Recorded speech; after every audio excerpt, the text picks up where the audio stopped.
കഴിഞ്ഞ ക്ലാസ്സിൽ നമ്മൾ കണ്ടു ട്രയാങ്കിൾ ഡിവിഷൻ, ത്രികോണ വിഭജനം എന്നുള്ള ആശയവുമായിട്ട് ബന്ധപ്പെട്ട ചോദ്യങ്ങളാണ് നമ്മൾ ചെയ്തത്. ഇന്നും അതേ ആശയത്തിന്റെ തുടർച്ചയാണ് ഇന്നത്തെ ക്ലാസ്സിൽ മാഷ് ഉദ്ദേശിക്കുന്നത്. അതിൽ ഒരു അല്പ ഭാഗം കൂടി നമുക്ക് എടുക്കാനുണ്ട്. എന്താണ് ത്രികോണ വിഭജനം എന്ന് പഠിച്ചാൽ നമ്മൾ പ്രധാന ആശയം, a line from the vertex of a triangle divides the opposite side and area of the triangle in the same ratio. ഒരു ത്രികോണത്തിന്റെ ഒരു മൂലയിൽ നിന്നും എതിർവശത്തേക്ക് വരയ്ക്കുന്ന ഒരു വര ആ എതിർവശത്തെയും ത്രികോണത്തിന്റെ പരപ്പളവിനെയും ഒരേ അംശബന്ധത്തിൽ വായിക്കും. എന്ന് പറഞ്ഞാൽ ത്രികോണം എ ബി സിയിൽ എ എന്ന വെർട്ടിസിൽ നിന്നും നമ്മളൊരു വര വരച്ചു കഴിഞ്ഞാൽ ആ വര ഈ ഓപ്പോസിറ്റ് സൈഡിലെ വശത്തിന് B D is to D C എന്ന് പറയുന്നത് ആ ത്രികോണത്തിന്റെ പരപ്പളവുകളുടെ അംശബന്ധത്തിന് തുല്യമായിരിക്കും. ത്രികോണം എ ബി ഡിയുടെ പരപ്പളവ് ഈസ് ടു ത്രികോണം എ ഡി സിയുടെ പരപ്പളവ് തുല്യമായിരിക്കും. ഇതാണ് ഈ ഭാഗത്തെ പ്രധാനപ്പെട്ട ആശയം. ഇനി നമുക്ക് ഇവിടെ നിന്നുള്ള ചില ചോദ്യങ്ങൾ ചെയ്യാൻ ശ്രമിക്കാം. ടെക്സ്റ്റ് ബുക്കിലെ ചോദ്യങ്ങളാണ് നമ്മൾ ആദ്യം ഇന്ന് ചെയ്യുന്നത്. അതിലെ ആദ്യത്തെ ചോദ്യം, ഇത് figure the diagonals of A quadrilateral divides the quadrilateral into 4 triangles. The areas of 3 of them are shown. നമുക്ക് അതിലെ 3 ട്രയാങ്കിളിന്റെ ഏരിയ തന്നിരിക്കുന്നു, 60, 30, 40. നമുക്ക് കാണേണ്ടത് calculate the area of the whole quadrilateral. ആ കോർഡിലേറ്ററിന്റെ മൊത്തം ഏരിയ നമുക്ക് കാണണം. ഒരു ചതുർഭുജത്തിന്റെ വികരണങ്ങൾ വരച്ചുകൊണ്ട് ആ ചതുർഭുജത്തെ നമ്മൾ 4 ത്രികോണങ്ങളാക്കിയിരിക്കുന്നു. അതിലെ 3 ത്രികോണങ്ങളുടെ പരപ്പളവ് നമുക്ക് തന്നിരിക്കുന്നു. നമുക്ക് കാണേണ്ടത് ഈ ചതുർഭുജത്തിന്റെ മൊത്തം പരപ്പളവാണ്. നമ്മൾ പഠിച്ച ട്രയാങ്കിൾ ഡിവിഷൻ, ത്രികോണ വിഭജനത്തിലെ പ്രധാന ആശയം ഉപയോഗിച്ചുകൊണ്ടാണ് നമ്മൾ ഈ ചോദ്യത്തിന് ഉത്തരം കാണേണ്ടത്. ഏതൊരു ത്രികോണത്തിലെ ഒരു മൂലയിൽ നിന്ന് വരയ്ക്കുന്ന വര ഈ എതിർവശത്തെ ഭാഗിക്കുന്നത് അവയുടെ പരപ്പളവുകളുടെ അംശബന്ധത്തിലാണ്. ഇവിടെ നമുക്ക് നോക്കാം. ഈ ഒരു ഭാഗം മാത്രം നോക്കുക. ഇവിടെ ത്രികോണം എ ഡി സിയിൽ നമ്മളൊരു വികരണം വരച്ചിരിക്കുന്നു. ആ വികരണം ഭാഗിക്കുന്ന ഈ എ സി എന്ന നീളത്തെ ഭാഗിക്കുന്ന നീളങ്ങൾ നമുക്ക് അറിയുകയില്ല. ഇത് എയും ബിയുമാണെന്ന് കരുതുക. എങ്കിൽ നമുക്ക് അറിയാവുന്നത് ഈ ത്രികോണത്തിന്റെയും പരപ്പളവുകളുടെ അംശബന്ധം എ ഈസ് ടു ബിക്ക് തുല്യമായിരിക്കും. അതാണ് നമ്മൾ ഇവിടെ നിന്ന് പഠിച്ചത്. അപ്പൊ നമുക്ക് എഴുതാം 60:30 is equal to A is to B. 60:30 നമുക്ക് ചെറുതാക്കാം. 2:1 equal to A is to B ആയി. ഇതുപോലെ നമുക്ക് താഴെ കാണുന്ന ത്രികോണം ശ്രദ്ധിക്കാം. ത്രികോണം എ ബി സിയിലും ബിയിൽ നിന്നുള്ള ഒരു വര എതിർവശമായ എ സിയെ വിഭജിക്കുന്നു. ഇവിടെയും ഈ ത്രികോണങ്ങളുടെ അംശബന്ധം ഏതിന് ഈക്വൽ ആയിരിക്കണം? അവയുടെ എതിർവശത്തെ നീളങ്ങളുടെ അംശബന്ധത്തിന് തുല്യമായിരിക്കും. ഇവിടെ നമുക്ക് ഈ ത്രികോണത്തിന്റെ പരപ്പളവ് തന്നിട്ടില്ല, അത് എക്സ് എന്ന് എടുക്കാം. എങ്കിൽ നമുക്ക് ഇവിടെ x:40 എന്തിന് ഈക്വൽ ആയിരിക്കണം? A is to B ക്ക് ഈക്വൽ ആയിരിക്കണം. ഇവിടെ 2:1 equal to A is to B ആണ്, x:40 equal to A is to B ആണെങ്കിൽ ഈ രണ്ട് ഭാഗങ്ങളും തുല്യമായിരിക്കും. എന്താ ചെയ്താ 2:1 equal to x:40. ഇവിടെ ഒരു ഭാഗമാണ് 40 എങ്കിൽ രണ്ട് ഭാഗത്തിന് തുല്യമായിട്ടുള്ളത് എന്തായിരിക്കണം? ഇവിടെ ഒരു ഭാഗത്തിന് 40 ആണെങ്കിൽ രണ്ട് ഭാഗം വരുന്ന എത്രയായിരിക്കണം? എക്സിന്റെ വില 80 ആയിരിക്കണം. എന്നാലാണ് 80:40 എന്ത് വരികയുള്ളൂ? 2:1 വരികയുള്ളൂ. അതല്ലെങ്കിൽ നിങ്ങൾക്ക് ഇങ്ങനെയും കാണാം, 2/1 equal to x/40. Therefore 1 into x cross multiplication നടത്തുമ്പോൾ x equal to 2 into 40 എത്രയാണ്? 80 ആണ്. അപ്പോൾ നമുക്ക് ഈ ത്രികോണത്തിന്റെ പരപ്പളവ് 80 cm² കിട്ടിയിരിക്കുന്നു. ഇനി നമുക്ക് ആ ചതുർഭുജത്തിന്റെ മൊത്തം പരപ്പളവ് പറയാം. 60, 30, 90, 40, 130, 80, 210 cm². അടുത്ത ചോദ്യം നമുക്ക് നോക്കാം. ഇവിടെ രണ്ട് ലൈനുകൾ, bottom and top lines are parallel ആണ്.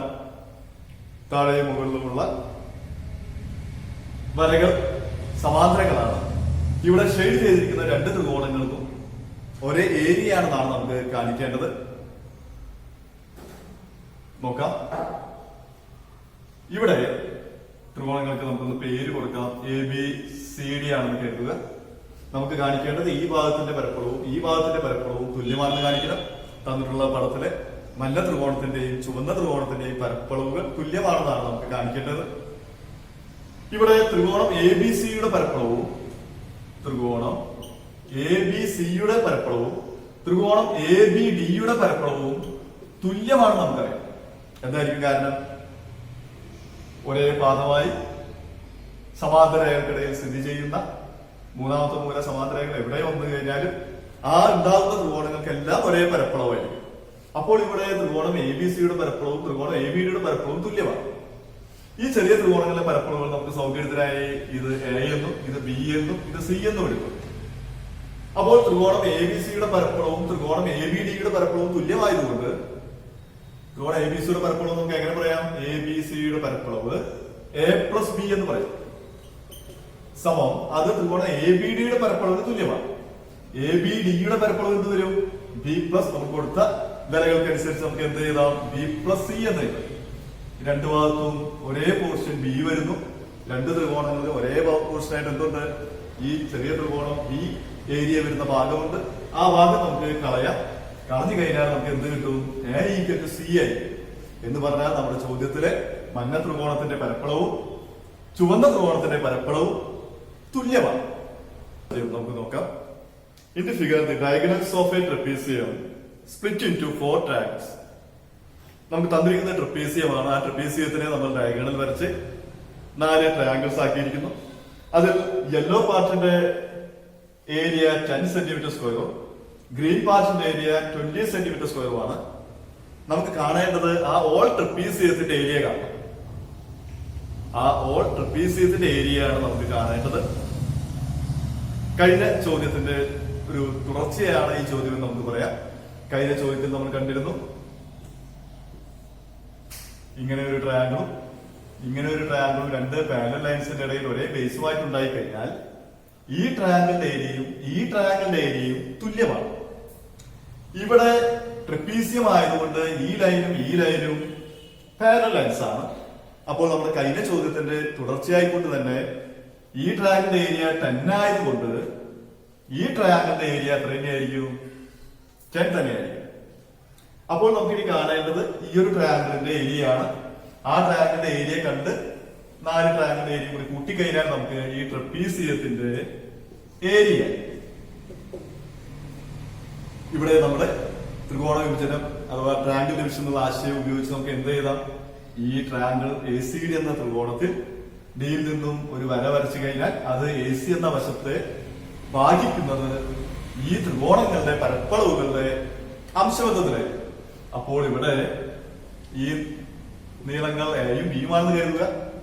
നമുക്ക് 10:2 അറിയാത്ത നീളം എക്സ് എന്ന് എടുത്തു കഴിഞ്ഞാൽ 10:2 അറിയാത്ത പരപ്പളവ് എക്സ് എന്ന് എടുത്തു കഴിഞ്ഞാൽ 10:x ഈക്വൽ ടു എന്ത് ചെയ്താം? a:b. അതേപോലെ തന്നെ ട്രയാങ്കിൾ എ ബി സിയിൽ ബിയിൽ നിന്നും നമ്മൾ എന്ത് വരച്ചിരിക്കുന്നു? ഒരു വര വരച്ചിരിക്കുന്നു. ആ വര എ സി എന്ന വശത്തെ ഭാഗിക്കുന്നത് ഈ ത്രികോണങ്ങളുടെ പരപ്പളവുകളുടെ അംശബന്ധത്തിലായിരിക്കും. അപ്പോൾ ഇവിടെ 20:10 ഈക്വൽ ടു അഗൈൻ നമുക്ക് എന്ത് കിട്ടും? a:b. ഇവിടെ a:b രണ്ട് അംശബന്ധങ്ങളിൽ വരുന്നത് കൊണ്ട് നമുക്ക് ഈ രണ്ട് ഭാഗങ്ങളും തുല്യമായിരിക്കണം. 10:x ഈക്വൽ ടു 20:10 ആണ്. ക്രോസ് മൾട്ടിപ്ലിക്കേഷൻ നടത്താം. 10/x equal to 20/10. 10 equal to 2x. therefore x equal to 5 ആണ്. അപ്പോൾ ഈ ചെറിയ ത്രികോണത്തിന്റെ പരപ്പളവ് നമുക്ക് കിട്ടിയിരിക്കുന്നു 5 സെന്റിമീറ്റർ സ്ക്വയർ ആണ്. അതുകൊണ്ട് തന്നെ ആ ട്രപ്പീസിയത്തിന്റെ ഏരിയ നമുക്ക് പറയാം എത്രയായിരിക്കും? 10 + 20 30 40 45. ആ ട്രപ്പീസിയത്തിന്റെ ടോട്ടൽ ഏരിയ 45 ചതുരശ്ര സെന്റിമീറ്റർ ആയിരിക്കും. അതിന്റെ തുടർച്ചയായ അടുത്ത ചോദ്യം കൂടി നമുക്ക് ചെയ്യാം. നമുക്ക് ചോദ്യം നോക്കാം. ഇപ്പോഴും തന്നിരിക്കുന്ന ഒരു ട്രപ്പീസിയമാണ്. ഈ ട്രപ്പീസിയത്തിന്റെ ഡയഗണൽസ് വരച്ച് നമ്മൾ 4 ട്രയാങ്കിൾസ് ആക്കിയിരിക്കുന്നു. അതിൽ ബ്ലൂ പോർഷന്റെ ഏരിയ 4 സെന്റിമീറ്റർ സ്ക്വയറും ഗ്രീൻ പോർഷന്റെ ഏരിയ 9 സെന്റിമീറ്റർ സ്ക്വയറുമാണ്. നമുക്ക് ആ ട്രപ്പീസിയത്തിന്റെ ഓൾ ഏരിയ, ടോട്ടൽ ഏരിയ കാണണം. നമുക്ക് തന്നിരിക്കുന്ന ലംബകത്തിനെ നമ്മൾ വികരണങ്ങൾ വരച്ചുകൊണ്ട് 4 ത്രികോണങ്ങളാക്കിയിരിക്കുന്നു. അതിൽ 2 ത്രികോണങ്ങളുടെ പരപ്പളവുകൾ നമുക്ക് തന്നിരിക്കുന്നു. 4ഉം 9ഉമാണ്. നമുക്ക് ആ ലംബകത്തിന്റെ പരപ്പളവ് കാണാം. കഴിഞ്ഞ ചോദ്യങ്ങളിലെ തുടർച്ചയായി തന്നെ നമുക്കറിയാം ഈ 2 ത്രികോണങ്ങളും തുല്യ പരപ്പളവുകളായിരിക്കും. അപ്പോൾ ഇത് എക്സ് ആണെന്ന് കരുതുക. ഇതിന്റെയും പരപ്പളവ് എത്ര തന്നെയായിരിക്കണം? എക്സ് തന്നെയായിരിക്കണം. ത്രികോണ വിഭജനം അനുസരിച്ച്, ട്രയാങ്കിൾ ഡിവിഷൻ അനുസരിച്ച് നമുക്കറിയാം പേര് ഭാഷ ABCD എന്ന് കൊടുത്തു കഴിഞ്ഞാൽ ഡി എന്നുള്ള മൂലയിൽ നിന്ന് വരയ്ക്കുന്ന വര ഈ വശത്തിനെ ഭാഗിക്കുന്നത് ഈ ത്രികോണങ്ങളുടെ പരപ്പളവുകളുടെ അംശബന്ധത്തിലാണ്. അപ്പോൾ ഇത് എയും ബിയും ആണെങ്കിൽ നമുക്ക് എഴുതാം x⁴ a⁴ b. അതുപോലെ തന്നെ ഇവിടെ നിന്നും ഈ ത്രികോണം ABC ബിയിൽ നിന്നും വരയ്ക്കുന്ന വര ഈ ഓപ്പോസിറ്റ് സൈഡ് AC-യെ ഭാഗിക്കുന്നതും ഇതേ അംശബന്ധത്തിൽ തന്നെയായിരിക്കും ഭാഗിക്കുന്നത്. ഇതുപോലെ തന്നെ ത്രികോണം ABC ബിയിൽ നിന്നും വരയ്ക്കുന്ന വര AC എന്ന എതിർവശത്തെ ഭാഗിക്കുന്നത് ഈ ത്രികോണങ്ങളുടെ പരപ്പളവുകളുടെ അംശബന്ധത്തിലായിരിക്കും. അവിടെ നിന്നും നമുക്ക് എന്ത് എഴുതാം? 9:x again a:/b. a:/b ആയതുകൊണ്ട് തന്നെ ഈ 2 ഭാഗങ്ങളും തുല്യമായിരിക്കണം. x⁴ 9:x. ക്രോസ് മൾട്ടിപ്ലിക്കേഷൻ നടത്താം. x/4 9/x. x x² 9 × 4 36 ആണ്. ഏത് സംഖ്യയുടെ സ്ക്വയർ ആണ് 36 വരുന്നത്? 6² ആണ് 36. therefore x 6 ആണ്. ഈ ത്രികോണത്തിന്റെ പരപ്പളവ് 6 സെന്റിമീറ്റർ സ്ക്വയർ ആണ്. ഈ ത്രികോണത്തിന്റെ പരപ്പളവും 6 സെന്റിമീറ്റർ സ്ക്വയർ ആണ്. അതിന്റെ ആ ട്രപ്പീസിയത്തിന്റെ ലംബകത്തിന്റെ മൊത്തം പരപ്പളവ് അപ്പോൾ എത്ര വരും? 6 4 10 16 9 25 സെന്റിമീറ്റർ സ്ക്വയർ ആണ് നമ്മളോട് കാണാൻ പറഞ്ഞിരിക്കുന്ന ലംബകത്തിന്റെ പരപ്പളവ്. അടുത്ത ചോദ്യം നമുക്ക് നോക്കാം. ABCD ട്രപ്പീസിയമാണ്. ABCD is a trapezium. Diagonal AC and BD intersect at M. Area of triangle ABC is 24 centimeter square. ABC യുടെ ഏരിയ 24 centimeter square. AMB യുടെ ഏരിയ 10 centimeter square ആണ്. നമുക്ക് കാണേണ്ടത് ട്രയാങ്കിൾ BMC യുടെ ഏരിയ കാണണം. ട്രയാങ്കിൾ AMD യുടെ area കാണണം. ഇത്രയും 2 ചെറിയ ചോദ്യങ്ങളാണ് അതിൽ നമുക്ക് കാണുവാനുള്ളത്. ട്രയാങ്കിൾ ABC യുടെ ഏരിയ 24 ആയതുകൊണ്ടും ട്രയാങ്കിൾ AMD യുടെ ഏരിയ 10 ആയതുകൊണ്ടും ഈ ഭാഗത്തിന്റെ ഏരിയ നമുക്ക് വളരെ പെട്ടെന്ന് പറയാം. ത്രികോണം BMC യുടെ ഏരിയ എത്രയായിരിക്കും? 24 - 10 14 സെന്റിമീറ്റർ സ്ക്വയർ ആയിരിക്കും. അപ്പോൾ അതിൽ ആദ്യത്തെ ചോദ്യം ത്രികോണം BMC യുടെ ഏരിയ എത്രയാണ്? 14 സെന്റിമീറ്റർ സ്ക്വയർ ആണ്. രണ്ടാമത്തെ ചോദ്യം ത്രികോണം AMD യുടെ ഏരിയ എത്രയായിരിക്കും? AMD യുടെ ഏരിയ എത്രയായിരിക്കും? ഈ ത്രികോണത്തിന്റെ ഏരിയയാണ് നമുക്ക് കാണേണ്ടത്. കഴിഞ്ഞ ചോദ്യങ്ങൾ തുടർച്ചയായി തന്നെ ട്രപ്പീസിയമാണെങ്കിൽ അല്ലെങ്കിൽ ഇത് സമാന്തരമാണെങ്കിൽ ഈ ത്രികോണത്തിന്റെയും ഏരിയ തുല്യമാണെന്ന് നമ്മൾ കണ്ടതാണ്. അത് നമുക്ക് തുടർച്ചയായ റിസൾട്ടായി തന്നെ സ്വീകരിക്കാം. ഇത് 14 ആയതുകൊണ്ട് ഇതും എത്ര തന്നെയായിരിക്കും? 14 ആയിരിക്കും. അപ്പോൾ ഇവിടെ ത്രികോണം AMD യുടെ ഏരിയ എത്രയായിരിക്കും? 14 സെന്റിമീറ്റർ സ്ക്വയർ ആയിരിക്കും. ഈ ചോദ്യത്തിൽ ചോദിച്ചിട്ടില്ലെങ്കിൽ കൂടി നമുക്ക് ഈ ട്രപ്പീസിയത്തിന്റെ ഏരിയ കാണാൻ ശ്രമിക്കാം. ട്രപ്പീസിയത്തിന്റെ ഏരിയ കാണാൻ ഈ ഒരു പോർഷന്റെ ഏരിയ എത്രയാണ്? 10 ആണ്. ഇത് നമുക്ക് x എന്ന് എടുക്കാം. ഇവിടെ ഈ ത്രികോണത്തിൽ D നിന്ന് വരയ്ക്കുന്ന വര AC-യെ ഭാഗിക്കുന്നത് ഈ ത്രികോണങ്ങളുടെ പരപ്പളവുകളുടെ അംശബന്ധത്തിലായിരിക്കും. അതുകൊണ്ട് തന്നെ ഇത് A-യും B-യും ആണെങ്കിൽ 14:x എന്ത് എഴുതാം? A:/b. അതേപോലെ തന്നെ ത്രികോണം ABC-യിൽ നിന്ന് നമുക്ക് എഴുതാം 10:14 A:/b. ഇവിടെ 14:x അതുകൊണ്ട് ഏതൊരു തുല്യമായിരിക്കണം? 10:14 തുല്യമായിരിക്കണം. ക്രോസ് മൾട്ടിപ്ലിക്കേഷൻ നടത്താം. 14/x 10/14. 14 square = 10x. Therefore 10x ആണ് എന്ത്? 14 square 196 ആണ്. Therefore x = 196/10 എത്രയാണ്? 19.6. അപ്പോൾ ഈ പോർഷന്റെ ഏരിയ എത്രയാണ്? 90.6 സെന്റിമീറ്റർ സ്ക്വയർ ആണ്. ഇത്രയുമാണ് ഈ ത്രികോണ വിഭജനത്തിന്റെ രണ്ടാമത്തെ ഭാഗത്തു നിന്നും ഈ കാണുന്ന പരിചയപ്പെടേണ്ട ഈ രൂപങ്ങളിൽ നിന്നുമുള്ള ചോദ്യങ്ങളുടെ ഉത്തരങ്ങൾ കാണേണ്ട രീതി. ഇത്രയുമായി കഴിഞ്ഞാൽ നമ്മുടെ ത്രികോണ വിഭജനം എന്നുള്ള ആശയം കൂടി തീരുകയാണ്.